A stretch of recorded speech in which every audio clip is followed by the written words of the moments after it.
গতকালই রাজ্যের মন্ত্রী মলয় ঘটকের বাড়িতে এবং অফিসে হামলা, তার অফিসে ভাঙচুর করা হয়, টেবিল চেয়ার ভাঙচুর করে এক দুষ্কৃতী বলা যায়, তাকে ইতিমধ্যেই আটক করা হয়েছে। আর এই ঘটনার পর 4 রক্ষীকে অপসারণ।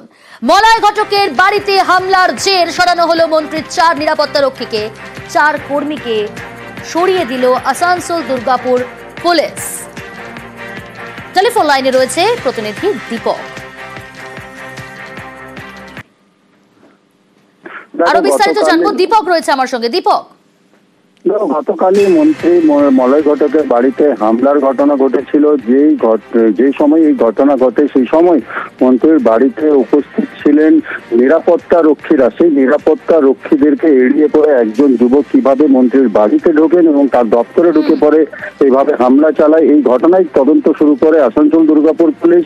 এবং মন্ত্রী মলয় ঘটকের বাড়িতে যেই নিরাপত্তা রক্ষীরা উপস্থিত ছিলেন, যেই 4 জন নিরাপত্তা রক্ষী উপস্থিত ছিলেন, তাদেরকে সরানো হলো এবং তার জায়গায় নতুন নিরাপত্তা রক্ষী মোতায়েন করা হলো। এবং পাশাপাশি যেভাবে মন্ত্রীর বাড়িতে, রাজ্যের আইনমন্ত্রীর বাড়িতে হামলার ঘটনা ঘটলো, সেই ক্ষেত্রে মন্ত্রীর উপস্থিতি এবং অনুপস্থিতিতেই নিরাপত্তার সংখ্যা বাড়ানো হলো, আটোসাটো নিরাপত্তা বাড়ানো করা হলো মন্ত্রীর বাড়িতে। ইতিমধ্যেই মন্ত্রী মলয় ঘটক বাড়িতে এসে উপস্থিত হয়েছেন, কারণ যে সময় নিরাপত্তা রক্ষী বৃদ্ধি করা হচ্ছে, এ বিষয়ে কোনো খবর রয়েছে বা নিরাপত্তা আরো জোরদার আটোসাটো করা হচ্ছে?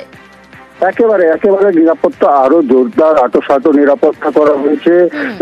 আমরা দেখেছিলাম কি এই হামলার ঘটনার আগে একজন পুলিশ আধিকারিক এবং 4 জন পুলিশ কনস্টেবল এই মন্ত্রীর বাড়িতে নিরাপত্তার দায়িত্বে ছিলেন।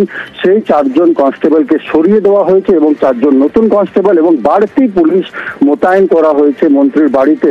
এবং গতকাল যে সময় হামলার ঘটনা ঘটেছিল মন্ত্রী মলয় ঘটকের বাড়িতে, সে সময় মন্ত্রী ছিলেন না, কিন্তু এই হামলার ঘটনার খবর পেয়ে মন্ত্রী মলয় ঘটক বাড়িতে উপস্থিত হয়েছেন। অন্যদিকে আসানসোল দুর্গাপুর পুলিশ যে ব্যক্তি হামলা চালিয়েছিল তাকে গ্রেপ্তার করেছে ইতিমধ্যে এবং আসানসোল আদালতে তোলা হয়েছে এবং পুলিশ তাকে নিজেদের হেফাজতে নিয়ে পড়ে তদন্ত এগিয়ে নিয়ে যাবেন। কারণ হচ্ছে মন্ত্রীর বাড়িতে এইভাবে হামলার ঘটনা অতীতে কোনোদিনও ঘটেনি।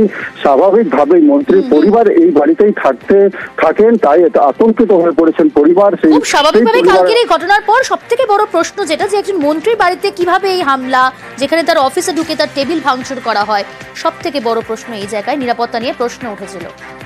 ইতিমধ্যেই এক ব্যক্তিকে গ্রেফতার করেছে পুলিশ। তার মা কি জানাচ্ছে, অভিযুক্তের মা, শুনুন।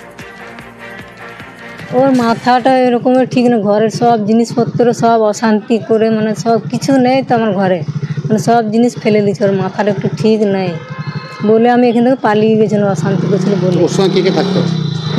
ওর সাথে কে থাকতো? আমি আর ওর বউ ছিল, বউটাকে আনলাম, ও পালিয়ে যাচ্ছে, এখানে থাকতে চাইছে না। ও মানে বলছে হ্যাঁ, মানে আমি চলে গেলাম তো এখন আমার বোনদের ঘরে খাবার দাবার দিচ্ছিল, এটা আমার বোন। হ্যাঁ, তো আমি চলে গেলাম, ওই জ্বালা ছিল বলে, এগুলো দেখে আমার ইয়ে হলো না বলে আমি এখান থেকে চলে গেলাম।